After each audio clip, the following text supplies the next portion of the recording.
target makaumpisa sa clinical trial sa ivermectin bilang bulong sa COVID-19. Maayong aga bakolod, maayong aga balugabahin sa Western Visayas. Karon nga daw Webes, Setyembre 2, 2021. Ang inyong news team, Aksyon Iden Aboso. Aksyon Boy Duran. Ang mga balita lokal, pagkarapos lamang sila.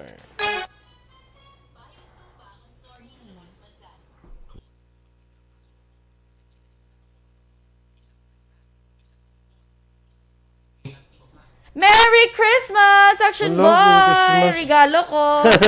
Tiki-typical ko yung Pinoy. Pag-umpisa sa September, ng months na nag-greet na nadayan. My ideal of a perfect Christmas is to spend it with you. Yeah. Si Tito Jose, diliga to tika-tika na. Tika-tika lang. Subong yan nakagwa na gid siya, Action Boy. Perfect. Gapon ganyan, nagkuha na kami Nagano na kamo? Nangaruling na kamo? Bo, grabe. Nagkuha na lang. Nagpatukar kami sa Christmas song. Wow. Pero ako bala, Action Boy, amot lang if, may harap ako nabalaan nga tao, kung iban bala nga, sa on the days ng Christmas, hindi man subo, or mga bisperas ng Christmas, hindi man subo. Pero kung mga amuni nga, mga tiyempo, mga panahon nga do layo-layo pa, do nostalgic bala, Action Boy. Do may, ay, Christmas naman, but silingon, another year naman, nga naglipas na. Ako yan, ako na yan, yung mga niya nga mga month. Namian ko niya kay... madula ng COVID-19, para nami, gid Action Boy, ang aton sining months, ang aton sining mga maninoy, dira, good morning, kay Maninoy Juan Bolgalio, gali, nagapamati siya. Kagapon, nag-chat kami kay, kuha niya to sa St. Francis, kuno ay. Ipatanaw yun sa akon. Ama ko Maninoy, hindi man ako architect, or hindi man ako engineer. Kalapad sa lugar yato. Oo, tihamak mo. Pila-pila man to ang niya sa pader pala. Sige lang, mo ginaiya. Kay Sir Melily Oligo, good morning, Danay. Of course, Ma'am Luing Melos. Aga pa si Ma'am Luing ba? Nakapaminsan po sa Thursday pa lang gali. Thursday pa lang? Thursday pa lang. Oo, pag-greet ni Ma'am Melo, si Doc Giovanni Sulivio, good morning. Yes, good morning. Thank you so much for watching. Kay Erwin Decatoria Gonzalez, good morning man. Nag-monitor lang sila kung sa Maaw. Kay Jules Ditz, good morning. Bunny Cafe sa Tangub, good morning man. Kay Joseph Magua de los Reyes. Kag, of course, kay May Stofago, good morning man. Danilo Haleco, good morning. Kay Dan Haleco sa Menlo Phase 2 sa Syudad Mansang Talisay. Kay Nicole Hulgin Ibanez, good morning. Athea Kim Eriman, good morning man. Of course, Raymar Beranyo Lingoste, watching from Barangay Hagimit, La Carlota City. Keep safe always. Salamat. Ma'am Ana Sinoro, good morning. Ari na siya, nagapamati ka, nagatanaw, of course. Christine Menyes Villalobos, dira sa DSB, hello. Kay John Ray Sibugan, good morning and keep safe everyone. Subuman kay Martin Aliling, good morning man. Kay Marilyn Mendoza Trangunan, of course. Follow mo da. Di rin ako yawa kay Ma'am Vanessa Mayo.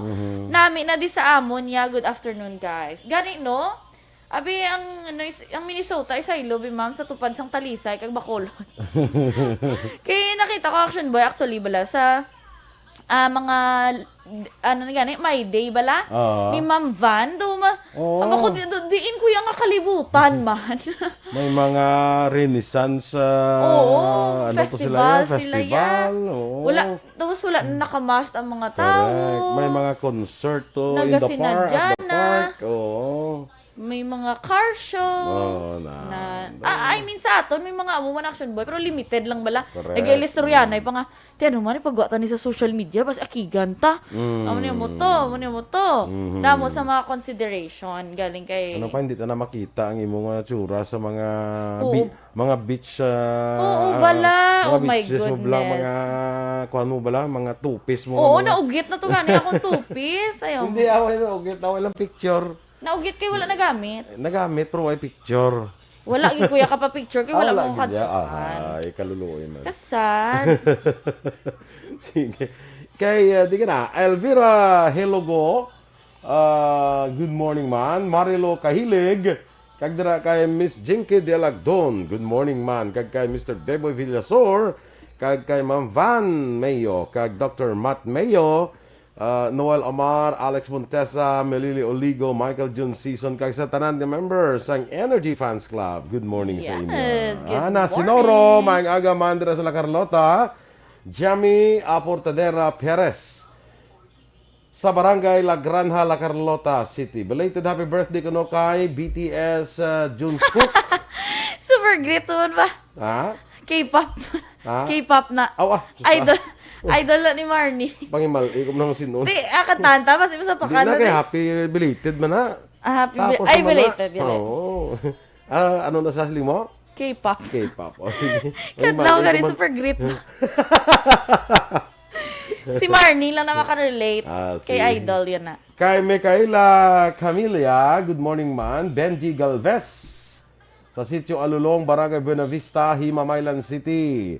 Judenia Sarmiento Puig Lazaro, maing agaman. Sa kay Remia Garcia, good morning. Kag Nona Agravante.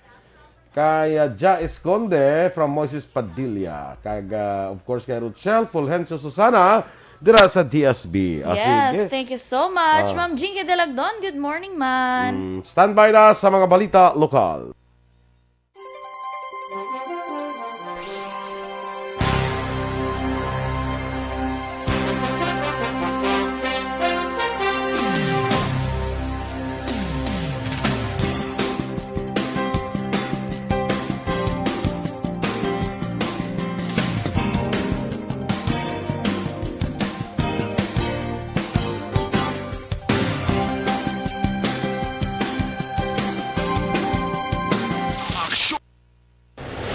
Aksyon! Balitang Bayan, Numero 1. Aksyon Radio Philippines Standard Time, las 6:09. Sa detalye na sang mga balita lokal.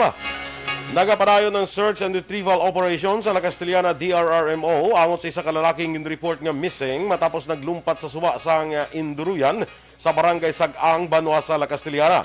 Sa Facebook post sa La Castellana DRRMO, ginkilalang missing sa kay Elvis Nunyal nga pumuluy man sa nasambit nga barangay. Sa interview sa Aksyon Radio kay Rolando Torres, barangay kapitan sang barangay Sag-ang, ginaligar nga naglain-lain ang paminsaron ni Nunyal siningkaron lamang apang wala siya ideya kung ano ang ginhalinan. Suno pa kay Torres, nagligad nga adlaw sa nagpangayos ang bulig sa iyang pamilya ni Nunyal tungod nga hindi na nila makontrol. Rason nga iya inigin pakuha kagindala sa Banwa para mapainom sang bulong kapag katapos ginbalik man sa barangay. Pagkaaga, ginbalik sa Banwa si Nunyal para bakunahan kapag kaudto ginpapauli na ini. Duga pa ni Torres, nakabaton siya sang tawag, nag-aligar, nga nagwa sa ilang balay si Nunyal, mga alas 8 ang takna sa naligad nga gabi, kang nagdalagan pa kanto sa suba, kag dito naglumpat. Tungod siya halin kagabi, ako naligad nga gabi, tubtub kagabi, nagapadayon ang operasyon sang DRRMO sa among nga Banwa. Ligad nga, adlaw na ma'am daw mga alas 8 siguro sang gabi, nanawag na ilang pamilya kasi hindi na nila mapunggan. Pinakuha ko to, tapos pagpakuha ko, yung butang ko sa dala ko sa Banwa, painom bulong. Tapos ginbalik ko sa barangay, kilayo nila balay, pabantayan ko. Tapos pagkaga, gindala ko naman sa luwat, balik sa Banwa, di ka ginpa-injeksyonan. Tapos pagkaog to, natural na puli sila balay na, kaya ginpapuli namon. To, pagkatungang gabi ko no, alas 8 ko no gabi, dumalagan kag lumumpat sa suba, sa subong ay naman nakit. Ang kabahin sa pahayag ni Barangay Kapitan Rolando Torres sang Barangay Sag-ang, La Castellana. Ginkumpirma naman nila Castellana PNP Commander Police Captain Ron Darrell Nigos ang report angon sa isa ka apat katuig nga bata nga babae nga naigos ang kilat alas 5 sang hapon Agosto 31 sa barangay Sag-ang, Banwa sang La Castellana. Sa interview sa Aksyon Radio, ginpahayag ni Nigos nga aga na sa naparecord ng report sa din nakaagom sang pilasa na wala nga kilid ang bata. Sunod pa kay Nigos kag base sa panaysayon sang iya amay, ginaligar nga yara sila sa sulod sa ila puloy-an sang maigo sang kilatang iya sini nga bata. Ang report ginkumpirma naman ni Rolando Torres, barangay kapitan sa barangay Sag-ang, kagin pahayag nga ginaprepara ng bulig nga ihatag sa pamilya. Hungod nga wala giningadla ang bata tungod isa ka menor de edad. Samtang ginatutukan karon sa Police Station 1 ang utang nga motibo sa pagpatay kay Glenn Paul Castillo nga pugutan pa sang ulo sa nasapuan ang lawas ni sa Dalan Rosario Barangay 38 Ciudad sa Bacolod Martes ang gabi. Sa interview sa Aksyon firing line, ginpahayag ni Police Station 1 Commander Police Major Ramil Sarona, wala pa sang kompromasyon halin sa scene of the crime operatives kung bala iya ni Castillo nakitaan nga ginwigit sa dalan sakop sang Purok Sigay Barangay 2 Ciudad sa Bacolod apa ang live-in partner sini nagkumpirmar. Suno kay Sarona, nag-request ang pamilya nga ipa-autopsy ang bangkay para mabaluan kung ano pa ang mga kapilasan ni Castillo. Nagabulig man sa karon ang Police Station 2 kag Police Station 9 sa kay Sarona sa paghatag sang dugang nga mga impormasyon. Based lang sa amon analyze kada kan gini namon investigation bakit bala may utang ni ang biktima kag Okay. wala kabayad kag makita taman nga perti ka akig sa suspect sa mga suspetsado sa iya kay patay na siya kag amo patong ginobra sa iya. Ang kabahin sa pagpahayag ni Police Major Ramil Sarona. Gin-confirmar naman ni Police Station 1 Commander Police Major Ramel Sarona ang abduction na tabo kay Glenn Paul Castillo nga nasapon ang lawas sa Dalan Rosario Barangay 38 Ciudad sa Bacolod Martes ang gabi. Sa interview section firing line, ginpahayag ni Sarona nga ginsaysay sang kabulig ni Castillo ang natabo antes pa nasapuan ang lawas sini. Sunod kay Sarona kag base sa maraysayon sang kabulig ginaligar nga ginkuha sang 4/5 ka nakasibilyan nga mga persona si Castillo sa Ilabalay sa Deca Homes Barangay Kabug Ciudad sa Bacolod kag ginpasulod naman iniupod ang kabataan sa isa ka kwarto. Wala nagkapanugid gilayon ang kabulig rason nga wala man sa ihibalo mga tubad balay kag wala man na report sa Police Station 9. Samtang ginpalayag ni Sarona nga nadagpa na sadto sa bayba si Castillo, kaupod ang iya live-in partner sa Agosto 22 kay nakapiyansa ang biktima sa Agosto 27. According to sa statement sa timbang nila sa balay kagabi daw allegedly ginsunod ila balay sang 4 or 5 ka tawo. Okay. Kag pagsulod daw sa mga tao to, ginpasulod man ang timbang kag ang isa ka upod kag ang bata sa ila kwarto. Kag dito na gin-instructionan sila, ginkuha ila cellphone kag palagyo na ang mga suspects upod na ang biktima. Samtang ginkilala naman sang ni May Castillo Monge nga uto niya ang bangkay nga ginpugutan sang ulo sang Martes sang gabi. Sa eksklusibong interview sa Action Hotline kay Monge, ginkilala sini nga ang ginpugutan sang ulo kagabi akon sa naligid kagabi mo si Glenn Paul Castillo. Suno kay Monge sa Occidental Mindoro ila puloy-ana pang nagalambot lamang diri sa Bacolod nga utod pantapos nga kilala nga live-in partner nga si Annalie. May negosyo nga vape ang ining mag-live-in partner. Suno kay Monge, ang live-in partner ni Glenn nga si Annalie ang sadto na preso man bangod sang illegal nga droga. Nagalaom ang pamilya sang ginpatay nga si Glenn Paul Castillo nga tugutan nga ang abyan na lamang siningayari sa syudad sa Bacolod ang mag-claim sang bangkay. Sa naibaloan, nasapuan kung nagligan kagabi ang lawas ni Castillo sa Barangay 38 kag ang iya ulo sa Barangay 2.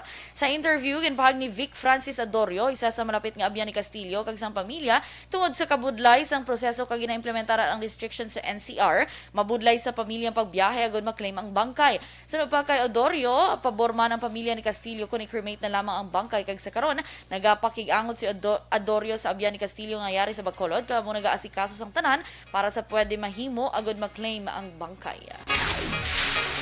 Sa ibang maraton nga balita lokal, ginabulong karon sa Our Lady of Mercy Hospital sa siyudad sa Bacolod si Noel Samyon, 45 anyos, samtang nagagawa naman sa ospital ang isa ka minor de edad nga nag-edad 17 anyos nga lalaki matapos natiruhan sa Purok Kasaganahan, Barangay Tagukon, siyudad sa Kabankalan.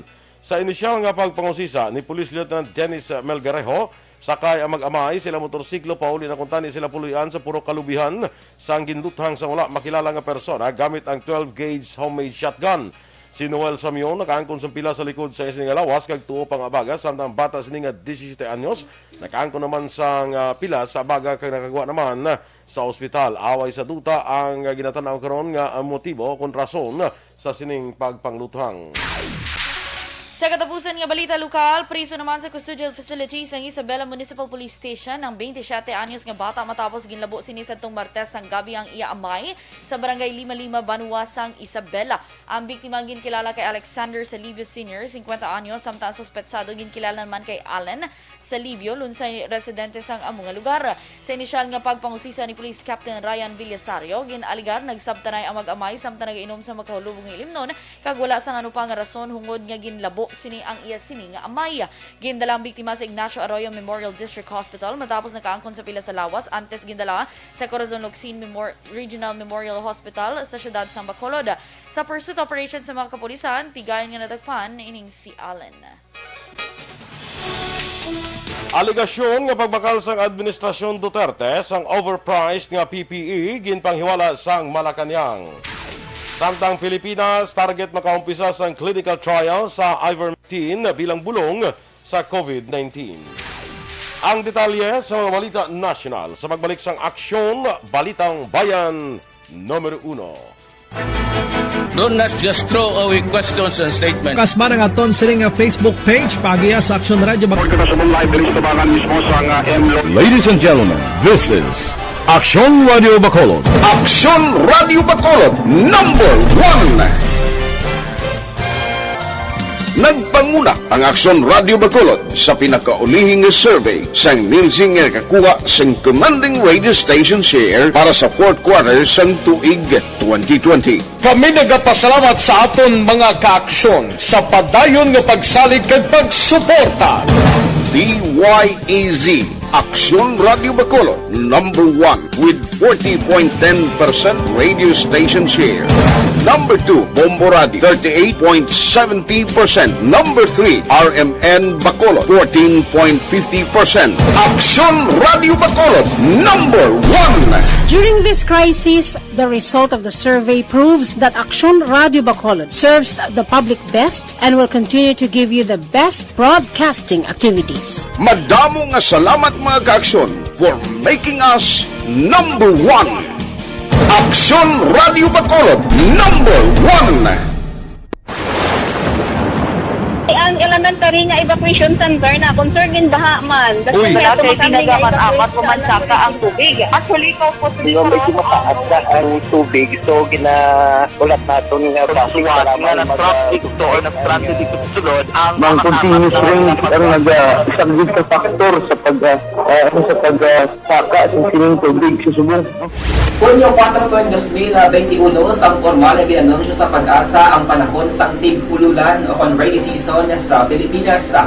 Gani, lauman ang maulaling nga panahon o umpisa subong tuntog Nobyembre 2021. Ang Pilipinas sa mayroon sang early warning system para mahibaluan ang lakat sang panahon. Gani, wala sang rason nga hindi kita makapreparar karon ni rainy season. Yari ang pila ka mga action tips nga dapat mo may baluan karon nga panahon sang tig-ululan. Kung nagapuyo sa lugar nga masami ginabaha, mag-monitor sa balita para sa anunsyo sa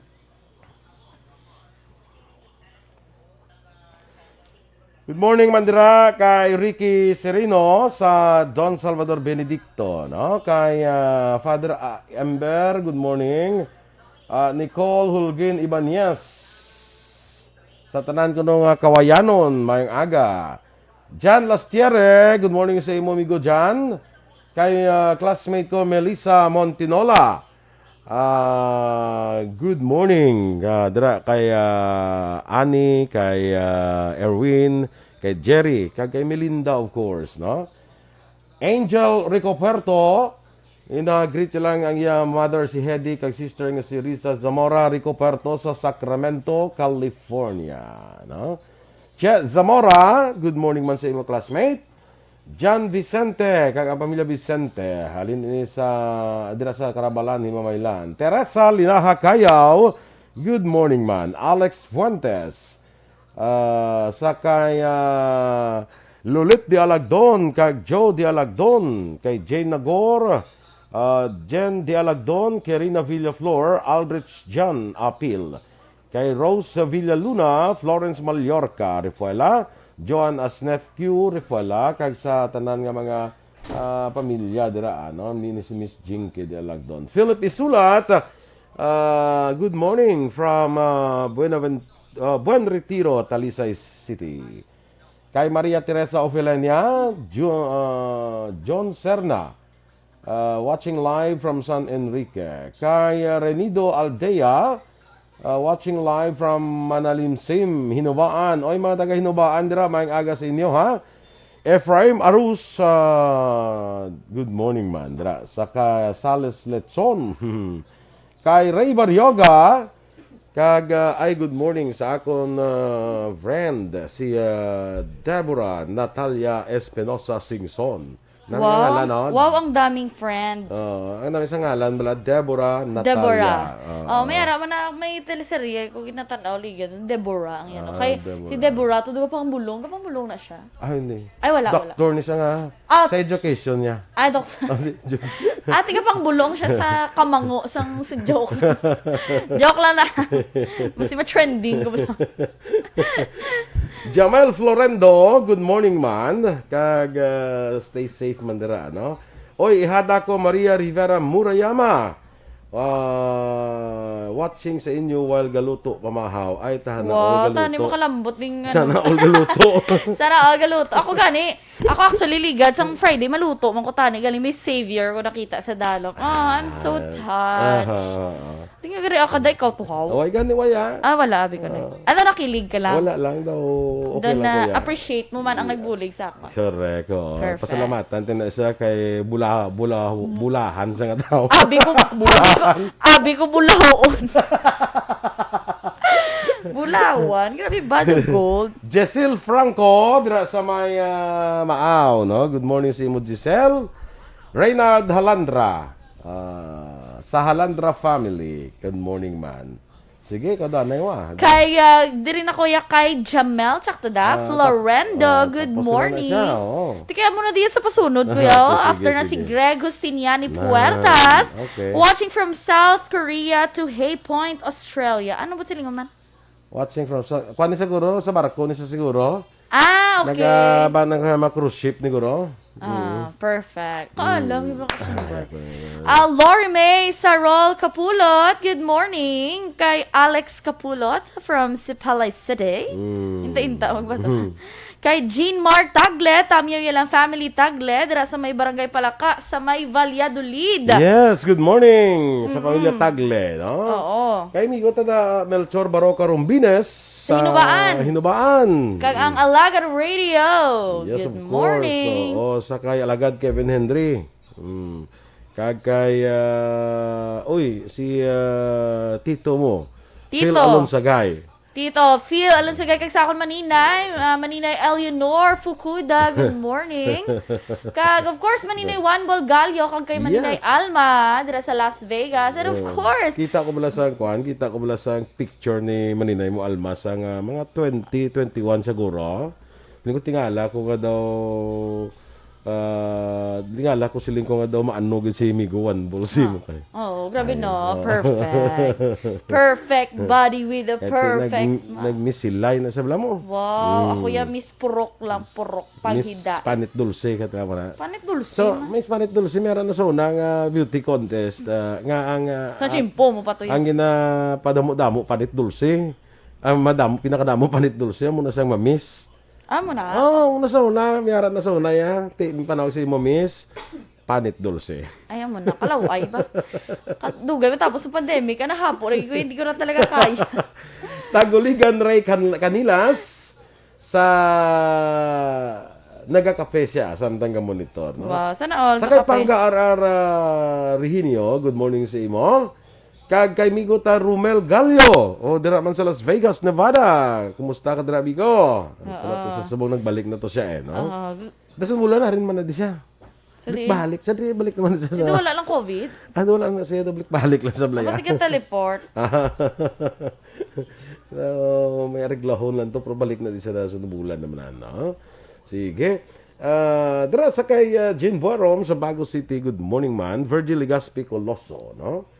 Kag kay Florencia Villacampa. Watching live diri sa La Union pero nga ako nupod subong si Aksyon Eden Aboso. Yes. Tapos isa lang ka L ang Dorel. Grabe na koreksyonan. Good morning man, freewheeling. May na lang ang Dorel nga double L butang sa Dural. Durel. Good morning, freewheeling kag sa tanan ng mga driving school. Okay. Sige, standby na sa mga balita national. Do not just throw away questions and statements. Kasma ng aton sining nga Facebook page pagiya sa Aksyon Radio. Ladies and gentlemen, this is Aksyon Radio Bacolod. Aksyon Radio Bacolod number 1. Nagpanguna ang Aksyon Radio Bacolod sa pinakaulihing survey sang Nilsing nga kakuha sang commanding radio station share para sa fourth quarter sang tuig 2020. Kami nagapasalamat sa aton mga kaaksyon sa padayon nga pagsalig kag pagsuporta. DYEZ Aksyon Radio Bacolod number 1 with 40.10% radio station share. Number 2, Bombo Radio, 38.70%. Number 3, RMN Bacolod, 14.50%. Aksyon Radio Bacolod, number 1. During this crisis, the result of the survey proves that Aksyon Radio Bacolod serves the public best and will continue to give you the best broadcasting activities. Madamo nga salamat mga kaaksyon for making us number 1. Aksyon Radio Bacolod, number 1. Do not just throw away questions and statements. Kasba ng aton sining nga Facebook page pagiya sa Aksyon Radio Bacolod. Ladies and gentlemen, this is Aksyon Radio Bacolod. Aksyon Radio Bacolod, number 1. Nagpanguna ang Aksyon Radio Bacolod sa pinakaulihing survey sang Nilsing nga kakuha sang commanding radio station share para sa fourth quarter sang tuig 2020. Kami nagapasalamat sa aton mga kaaksyon sa padayon nga Aksyon! Balitang Bayan, Numero 1.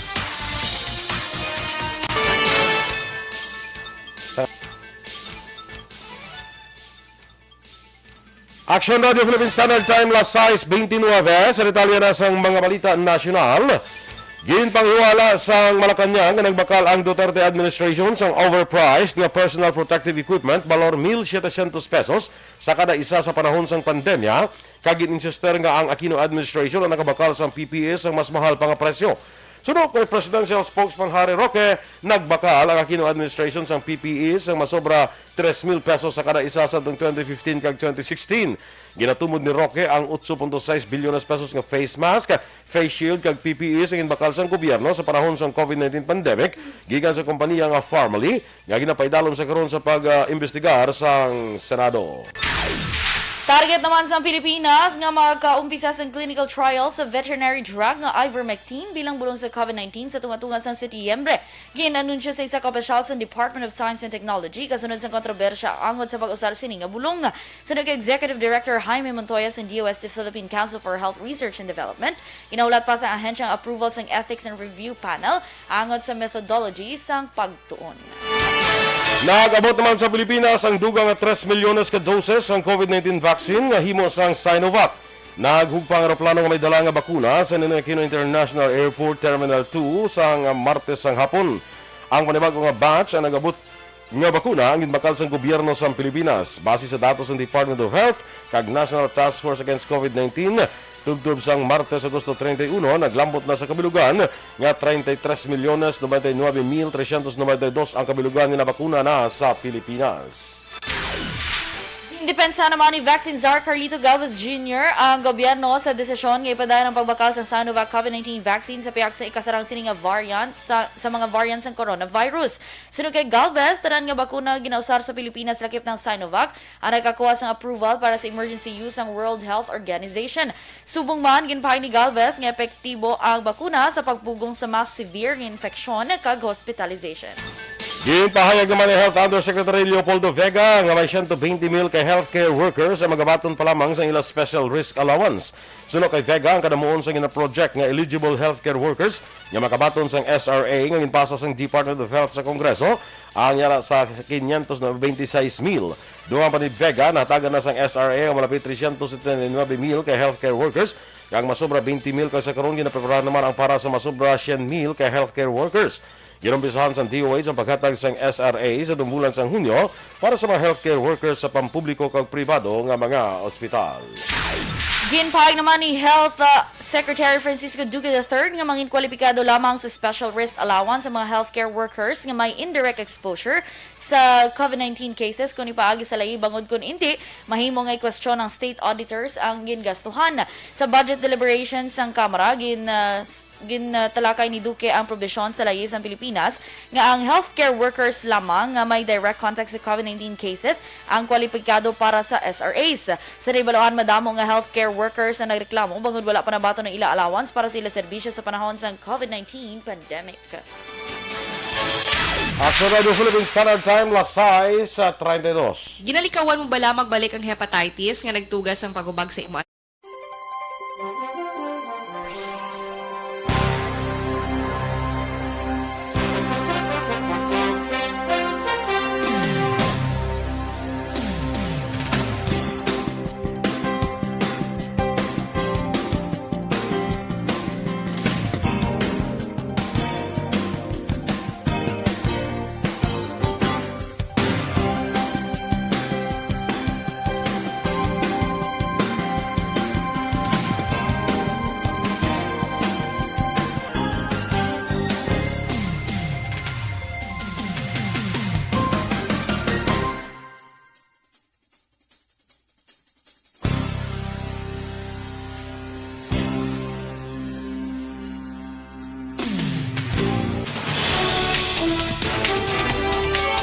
Standby na sa Aksyon Report, second portion. Upod ka Aksyon, Fred Salanga. Balikay kita sa Aksyon Balita Morning Edition.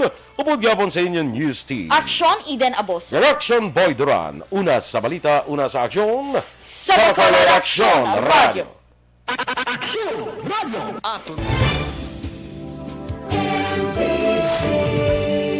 Manila Broadcasting Company. Sa balita, komentaryo, isyu, serbisyo publiko.